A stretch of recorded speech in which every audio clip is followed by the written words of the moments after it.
여러분 안녕하십니까? 세상을 절대 못 바꾸는 15분 22번째 시즌의 7번째 강의 깨달음입니다.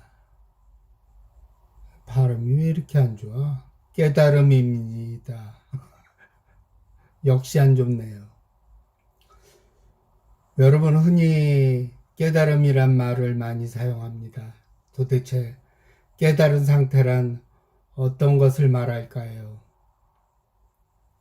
여러 가지 말들이 많은 것은 사실인데 깨달음에 대한 오해는 많이 있습니다. 일단 깨닫게 된다는 상태를 지나치게 범접할 수 없는 상태, 그렇게 생각하죠. 내가 깨닫겠어. 이번 생은 그냥 대충 복이나 좀 쌓고 다음 생이나 혹시 기회가 된다면은 깨닫게 된다면 좋겠다 하는 얘기도 있고, 예전에 다큐멘터리에서 이런 거를 본 적이 있습니다. 나뭇잎이 많이 있는 나무 밑에서 제자가 스승한테 물어봤습니다. 제가 언제 깨달을 수 있을까요? 그랬더니 스승이 저 나뭇잎 수만큼 태어난다면 네가 깨달을 수 있겠다. 그랬더니 그 제자가 너무나 좋아하면서 그렇게 빨리 깨달을 수 있습니까? 라고 했다고 합니다.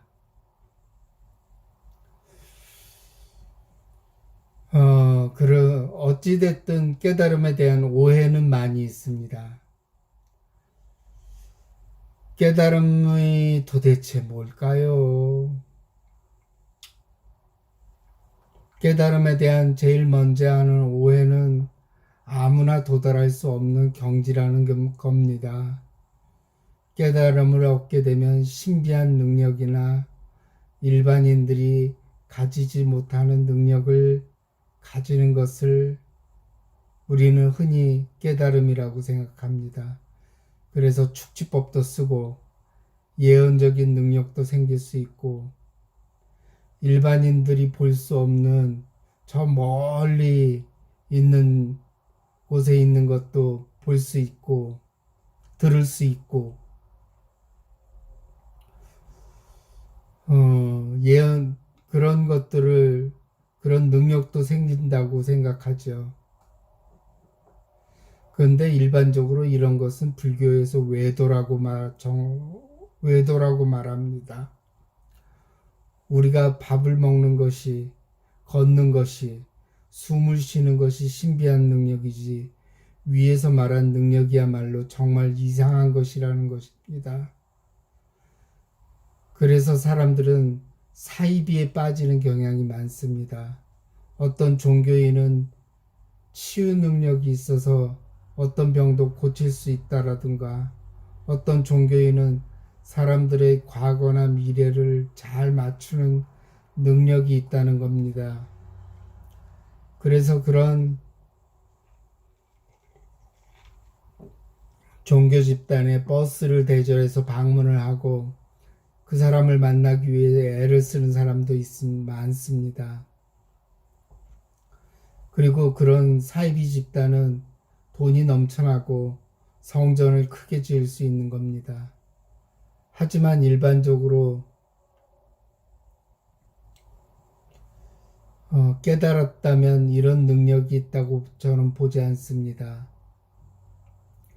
정상적인 생활을 하는 것이 신비한 것이지 그런 능력을 가질 수도 없지만 설사 가졌다 한다면 그건 이상한 것이라는 것이지 정상적인 것은 아니죠. 그러나 이런 사람들이 깨달았다고 착각해서 사이비 종교 집단에 들어가는 것을 조심해야 합니다. 뭐 또 오해는 많죠. 깨달음을 얻기 위해서는 20, 30년 동안 토굴에서 수행을 하거나 수년간 장자부라 같은 것을 해야 한다는 것입니다. 하지만 진짜 깨달은 사람은 이런 말을 합니다. 깨달음은 너무 쉬워서 세수할 때 코 만지는 것 같아. 그렇게 표현을 하죠. 그리고 깨달은 사람들이 느끼는 당혹감은 깨달았을 때 자신에게만 그런 능력이 있다고 여겼으나 깨달아 보니까 아무것도 아니고 어느 누구도 다 가지고 있는 능력이라는 점을 알게 됐다는 점입니다. 그래서 중생이 부처이고 부처가 중생이라는 말이 있는 것입니다. 그리고 깨달음을 얻은 사람은 병도 걸리지 않고 생사 문제에서 벗어났다고 생각하는 것입니다. 죽지 않고 불사의 능력을 가지고 있고 병도 걸리지 않고 그렇다는 거죠. 하지만 부처님도 죽었습니다. 썩은 음식을 먹고 말입니다. 이렇듯 깨달음에 대한 오해는 사람들로 하여금 사이비에 빠지게 하거나 자신은 절대 깨닫지 못할 존재라는 열등감을 심어줄 수 있는 것입니다.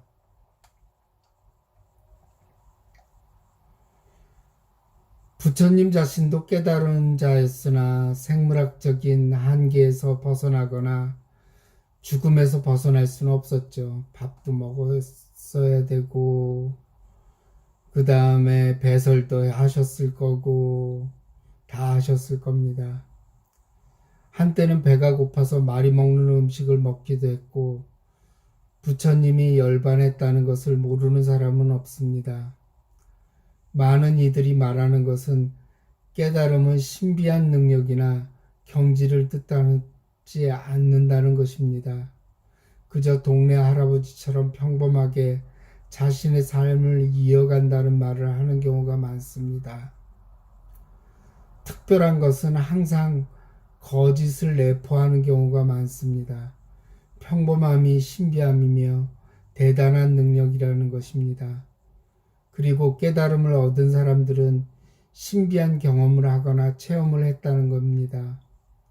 그런데 그것은 기도회나 종교 수련회에 가면 너무나 많이 볼 수 있습니다. 이거는 그냥 자신의 감정 안에 쌓여있던 감정들이 복받쳐 올라와서 안 보이던 게 보이거나 안 들리던 게 들리거나 또 은총을 받았다고 생각하거나 은혜를 받았다는 체험을 하는 것을 말합니다. 그러나 한두 번의 체험일 뿐 평생을 가져가는 깨달음은 아닙니다. 사실 깨닫지 못한 사람은 자승자박에 걸리는 경우가 많은 것을 말합니다. 작은 일에도 속이 상해하고 세상이 무너질 것 같은 느낌을 갖고 세상을 원망하고 그리고 울고불고 난리를 치죠. 이는 자신에게 두 번째, 세 번째 화살을 쏘는 것과 같은 경우를 말합니다. 이게 깨닫지 못한 사람이죠. 하지만 깨달은 사람은 안 좋은 일이나 슬픈 일에 로봇처럼 감정적으로 느끼지 못하는 것이 아니라 인생이란 그런 것이며 누구에게나 올 수 있는 현상이라고 생각하는 것을 말합니다. 그래서 자승자박을 하거나 두 번째, 세 번째 화살을 맞지 않습니다. 그리고 빨리 평온한 감정으로 돌아가는 경우라고 할 수 있습니다.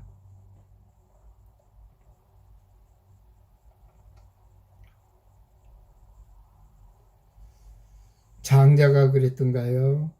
아내가 죽었는데 표주박을 두들기면서 노래를 불렀다고 합니다. 죽음은 너무나 당연한 것이라고 말이에요. 그렇다고 해서 깨달은 사람이 밥도 먹지 않고 이슬만 마시고 후광이 비치는 존재는 아니라는 겁니다. 그저 평범한 사람으로 보일 뿐이기 때문에 우리 주변에도 깨달은 사람은 있지만 우리가 알아보지 못할 뿐이죠. 그들은 특별하지도 않고 신비롭지도 않은 우리의 평범한 이웃이기 때문입니다. 깨닫지 못한 사람들은 불교에서 말하는 탐진치에 머무는 경우가 많다는 것입니다. 탐욕스럽고 이기적이고 자신이 하는 일이 안 되거나 남들이 자신의 의견을 들어주지 않거나 자신의 마음대로 세상이 돌아가지 않는다면 화를 내기도 합니다. 그리고 그런 것을 모르고 그저 인생의 의미를 모른 채 돈과 재물을 모으는 데만 몰두하는 경우를 말합니다. 결국 깨달음이란 특별한 것도 없고 신비롭지도 않은 현상이라는 것을 알 수 있습니다. 그러니 누구나 탐진치에서 벗어나고 감각기관으로 들어오는 여러 가지 자극에서 자유로울 수 있을 때 저는 깨달음이라고 생각합니다.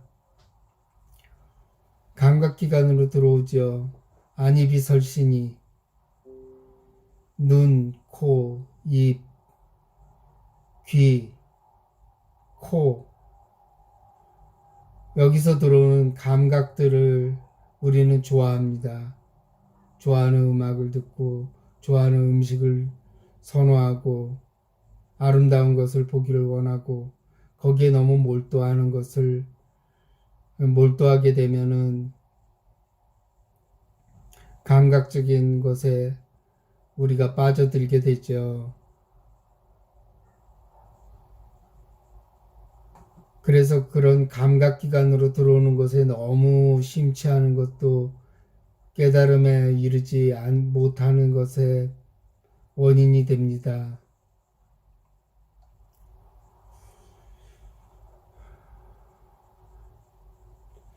불교에서 깨달음은 수행을 통해 도달하는 궁극적인 경지를 뜻하는 말입니다. 어렵죠. 열반 또는 해탈이라고도 하죠. 하지만 쉽게 설명하면 제가 말씀드렸듯이 매일매일 일상을 살아가면서 욕심이나 탐욕에 머무르지 않고 감정에 지나치게 몰입되지 않고 빨리 벗어날 수 있는 것을 저는 감히 깨달음이라고 말하고 싶습니다. 이는 제 개인적인 생각입니다. 그러니 감히 깨달음에 많은 사람들이 이룰 수 있다고 저는 생각합니다. 그래서 많은 이들이 깨달음에 이르러서 마음의 평화를 얻고 지혜를 가졌으면 좋겠습니다. 그렇다면 깨달음에 이르는 방법은 무엇일까요? 그저 좋은 말씀 많이 들으시기 바랍니다.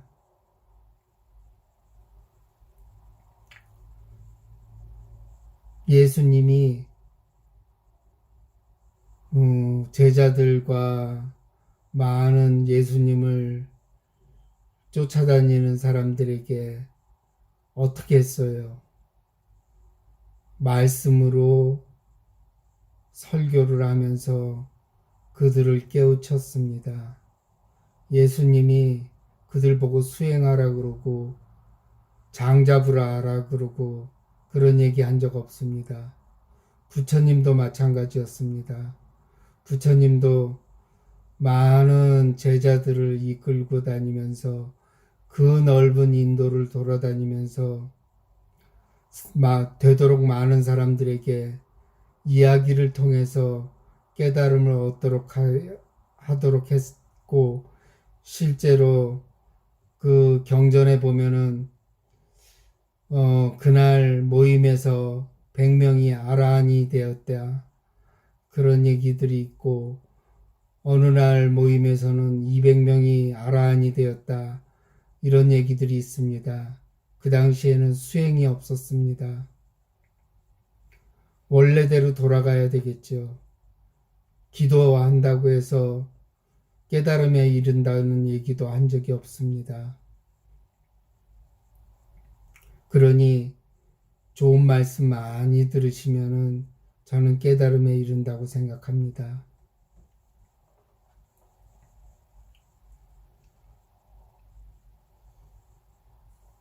그저 자기 습성에서 벗어나서 매일매일 좋은 말씀을 들으면서 조금씩 조금씩 진리에 다가간다면 그것이 깨달음에 이르는 길이라고 생각합니다.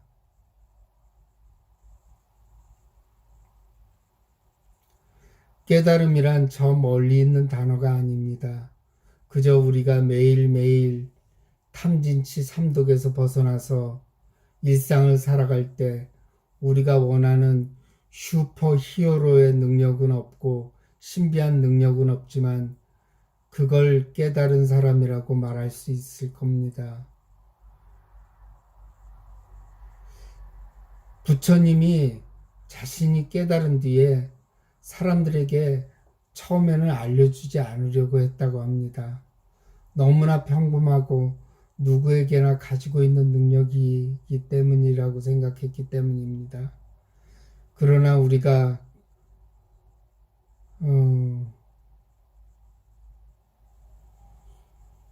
그래도 본인이 깨달은 바를 알려주는 것이 도리라고 생각해서 설교를 하고 다니기 시작했던 거죠.